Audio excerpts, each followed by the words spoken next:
ফেরেশতারা চলে যাও চলে যাও।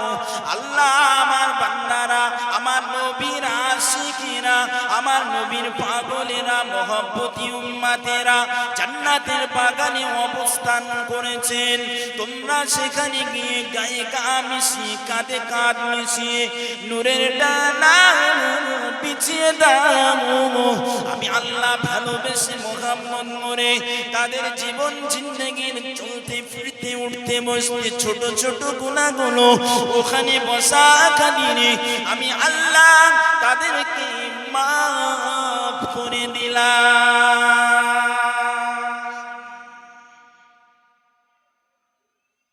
আল্লাহ রাব্বুল আলামিন উম্মতি মুহাম্মাদীদেরকে এত মর্যাদা করেছেন। আল্লাহ যে নবীর উম্মত করে পাঠিয়েছেন, সৌভাগ্য কপাল নসিব যে এমন নামি দামি নবীর আমরা উম্মত হতে পেরেছি। সুবহানাল্লাহ হবে না? আল্লাহ পাক আমার নবীকে বললেন ওয়ারাফা'না লাকা যিকরা, ওয়ারাফা'না লাকা যিকরা।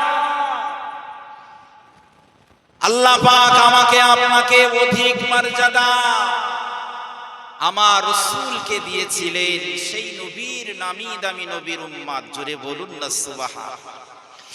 আল্লাহ পাক এই নবীর উম্মত দিগকে লক্ষ্য করে আল্লাহ পাক ঘোষণা করলেন সূরা ৩-এর ভিতরে, লাকাদ খালাকনাল ইনসানা ফি আহসানি তাকওয়িম। আল্লাহ পাক বললেন আমি আমার মানব জাতিকে, আমার আদম সন্তানদেরকে আমি আল্লাহ সর্বসুন্দর করে উচ্চ মাকাম করে আমি আল্লাহ পৃথিবী জমিনে প্রেরণ করেছি। আল্লাহ পাক সাথে সাথে আরো বলছেন আমি আরো মর্যাদা বাড়িয়ে দিয়েছি। কুনতুম খায়রা উম্মাতিন উখরিজাত লিন-নাসি তা'মুরুনা বিল মা'রুফ। আমি আল্লাহ বলছি আমার নবীর উম্মত উম্মাতিনের মর্যাদা আমি আল্লাহ অধিক করে পাঠিয়েছি। জোরে বলুন সুবহানাল্লাহ। আল্লাহ পাক আদম সন্তানকে অধিক মর্যাদা, আবার নবী উম্মতদেরকে অধিক মর্যাদা দিয়েছে। সাথে সাথে ওয়াইদকুল্লা লিল মালাইকাতি ইসজুদু লি আদামা ফাসাজাদু ইল্লা ইবলিস আবা ওয়াস্তাকবারা ওয়া কানা মিনাল কাফিরিন। জোরে বলুন আল্লাহু আকবার। যে আমাদের আব্বাজানকেও আল্লাহ অধিক মর্যাদা দিয়ে পাঠিয়েছিলেন। জোরে বলুন।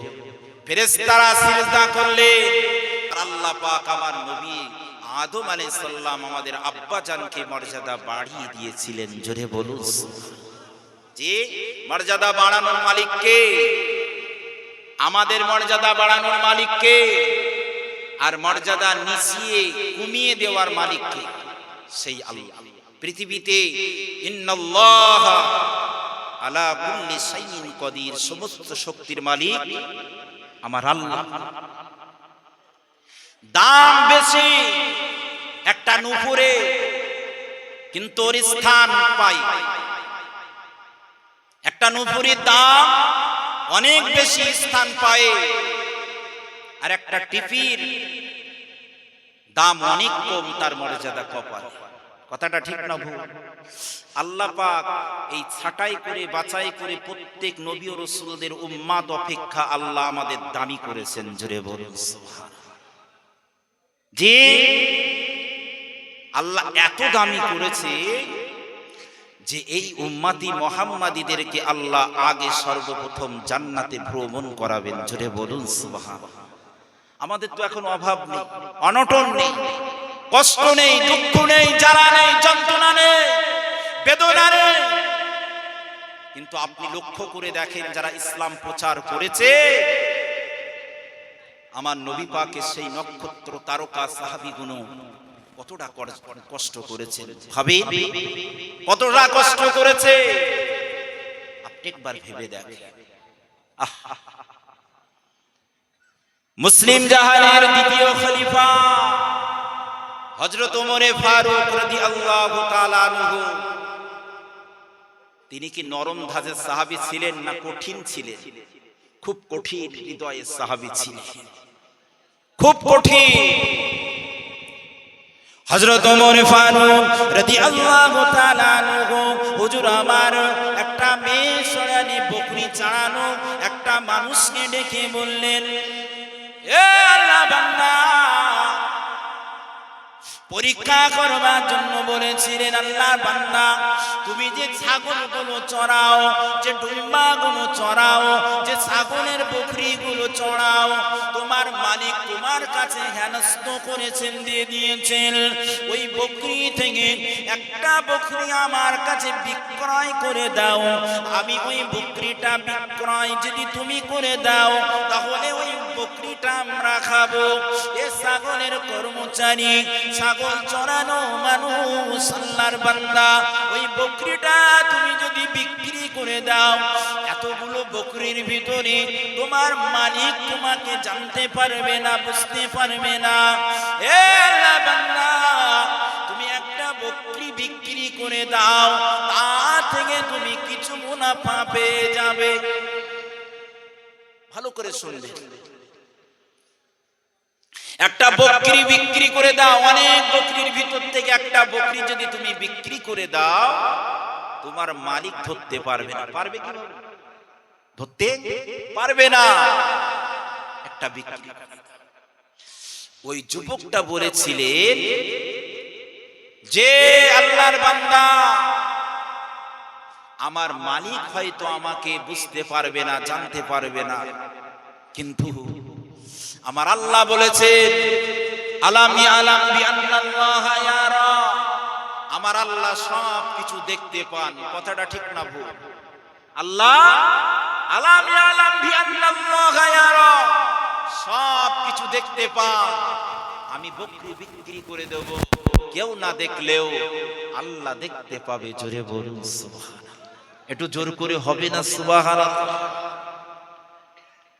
বাচ্চারা কথাটা ঠিক বলেছে না ভুল? কেউ না দেখতে পেলেও আল্লাহ দেখতে পাবে। আমি বকরি বিক্রি করতে পারব। ওই সময় হযরত ওমর ফারুক রাদিয়াল্লাহু তাআলা আনহু হুজুর আমার বলেছিলেন, ও বাবা যুবক, আমি তোমার বকরি বিক্রি করবে, আমি কিনবো, এটা কেন সত্য নয়, তোমার পরীক্ষা করবার জন্য বললাম বাবা। না না না, আমি হলাম মুসলিম জানের দ্বিতীয় খলিফা রাষ্ট্রপতি ওমর রাদিয়াল্লাহু তাআলা আনহু, আমি বকরি বিক্রি করবে আর আমি সেই বকরিটা খাবো, কোনোদিন পসিবল হতে পারে না। ও বাবা আল্লাহ বান্দা, আমি তোমার ঈমানটা পরীক্ষা করছিলাম, এমন কাজ আমার দ্বারাই সম্ভবপর নয়, আমার দ্বারাই সম্ভবপর নয়, তোমার ঈমানটা পরীক্ষা করলাম। তবে হ্যাঁ বাবা, তুমি কোন আন্ডারে কাজ করো, কোন মালিকের কাজ করো, একটু ঠিকানা দিয়ে দাও, আমি তার কাছে গিয়ে একটু দেখা করব। জোরে বলুন সুবহানাল্লাহ। বাবু সুবহানাল্লাহ বলতেও আমরা একটু লজ্জিত, নাকি বলেন? একটা সুবহানাল্লাহর মর্যাদা, ওই যেদিন আপনি ধরা পড়ে যাবেন হাসরে, মিজানে, ফুলসরাতে, আল্লাহ হয়তো এই সুবহানাল্লাহকে কেন্দ্র করে বলার খাতিরে আপনার পার করে দিতে পারে কি পারে? পারে না। তাহলে আমরা লজ্জিত কেন? একটু দুরূদ শরীফ পড়লে, দুরূদ শরীফে আমরা পিছিয়ে থাকি। আল্লাহ নবী বলেছেন, ওই ব্যক্তি সব ছাড়া কৃপণ, ওই ব্যক্তি সব ছাড়া কৃপণ যে টাকা পয়সায় কৃপণতা করে। নারায়ে তাকবীর, একটু জোরে সোরে হবে না? নারায়ে তাকবীর। ভাইজান আজিজুর ভাইজান উপস্থিত হয়েছে, আমরা সেই নারায়ে তাকবীর, নারায়ে তাকবীর, নারায়ে তাকবীর। ভাইজান এসে উপস্থিত হয়েছেন মাঝেই, তিনি এসে পৌঁছালেন, কিন্তু এখন খবর এসছে আমাদের কাছে অনেক, তিনি আপনাদের কাছে আসবেন সময়ের মধ্য দিয়ে।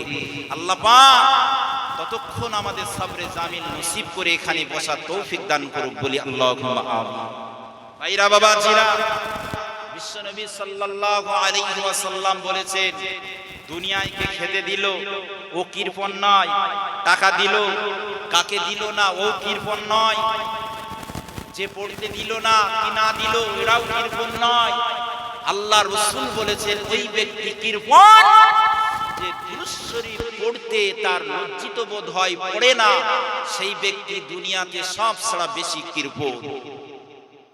কথাটা ঠিক না ভুল? সেই দুরূদ শরীফ একটু মহব্বতের সঙ্গে পড়েন আল্লাহুম্মা। তাই হযরতে ওমর ফারুক রাদিয়াল্লাহু তাআলা আনহু ওই ছাগল চরাওয়ালাকে পরীক্ষা করলেন যে এতগুলো ছাগল নিয়ে এসেছে, একটা বিক্রি করে দাও, তোমার মালিক জানতে পারবে না, তা থেকে তুমি কিছু মুনাফা পেয়ে যাবে। কিন্তু বললেন না, আমার আল্লাহ আমাকে দেখতে পাবে, পারবো না। সুবহানাল্লাহ। তোমার মালিকের ঠিকানা দাও, আমি তোমার মালিকের সঙ্গে দেখা করব।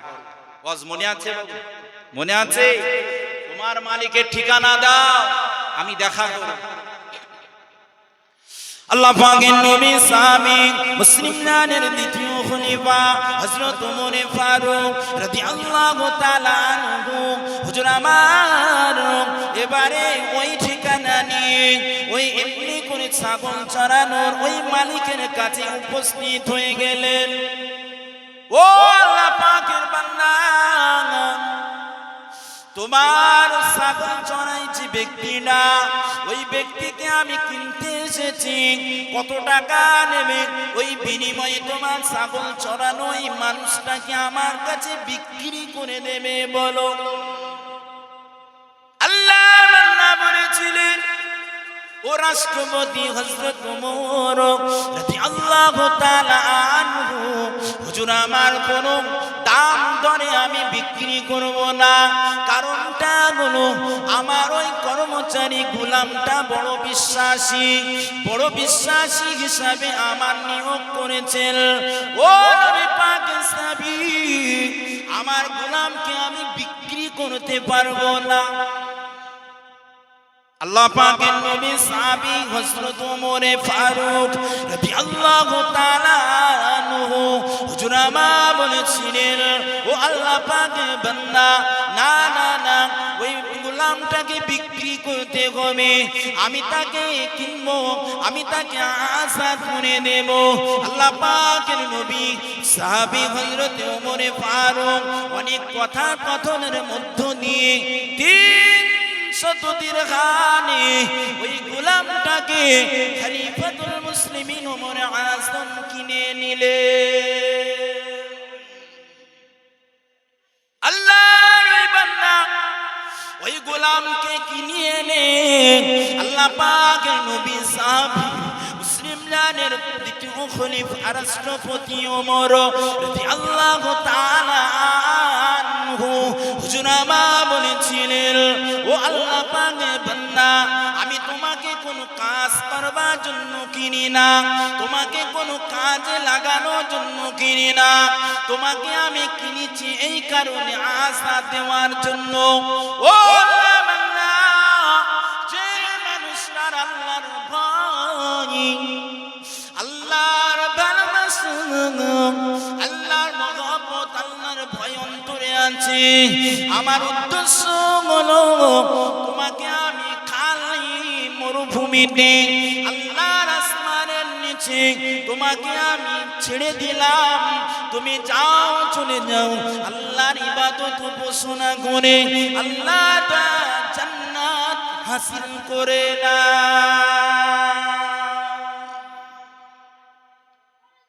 এ আল্লাহর বান্দা, আমি তোমার কাজ করানোর জন্য কিনে তোমাকে আলোর মধ্য দিয়ে ছেড়ে দিলাম, তুমি আল্লাহকে যাতে এত ভালোবাসো, মহব্বত করো, ভালোবাসো, আমি আল্লাহর নবী সাহাবী রাষ্ট্রপতি ওমর ছেড়ে দিলাম, তুমি আল্লাহকে ইবাদত করো, আল্লাহর কাছাকাছি হয়ে যাও। একবার জোরে বলুন সুবহানাল্লাহ। কোন এক আল্লাহর ওলি খলিফাকে একটা কথা বলেছিলেন, এ বাবা খলিফা, যাও, তোমাকে এই ছুরি দিলাম আর একটা মুরগি দিলাম, এই ছুরিটা আর মুরগিটা নিয়ে লোকালয় চলে যাও, কিন্তু যখন তুমি এই মুরগিটা জবে করবে, খাবে, কোনো কেউ যেন তোমাকে না দেখতে পায়, যেন কেউ না দেখতে পায়। মরুভূমির প্রান্তরে চলে গেলেন, লোকালয়, কোনো মানুষ নাই, কোনো জন না। পৌঁছে গেলেন, জবেহ করতে যাবে, তখন স্মরণ এসে গিয়েছে সেই কোরআনের আয়াত, বিসমিল্লাহির রহমানির রহিম, আলাম ইয়ালাম বিআন্নাল্লাহা ইয়ারা, আমার আল্লাহ যে সব দেখতে পায়, যে আমার আল্লাহ যে দেখতে পায়। আল্লাহ পাকের ওই বান্দা এমনি করে ওই মুরিদ নাকি আর আল্লাহ স্মরণ করলেন, ও রব্বুল আলামিন, আল্লাহ পাক, পৃথিবীর মানুষ আমাকে কেউ দেখবে না, আমার পীর আমাকে বলেছেন কেউ আমাকে দেখতে পাবে না, কিন্তু আল্লাহ আপনি তো আমাকে দেখতে পাবেন, আপনি তো আমাকে জানতে পারবেন, অতএব কেউ জানতে পারবে না, কিন্তু আপনি ইন্নাল্লাহা আলা কুল্লি শাইইন কাদির, সমস্ত শক্তির অধিকারী যিনি, আপনি সবই তো দেখতে পাবেন। না না না, আমি এই মুগরি, আমি এই মুরগিটা আল্লাহ দেখতে পাবে, অতএব আমি জবেহি করতে পারবো না।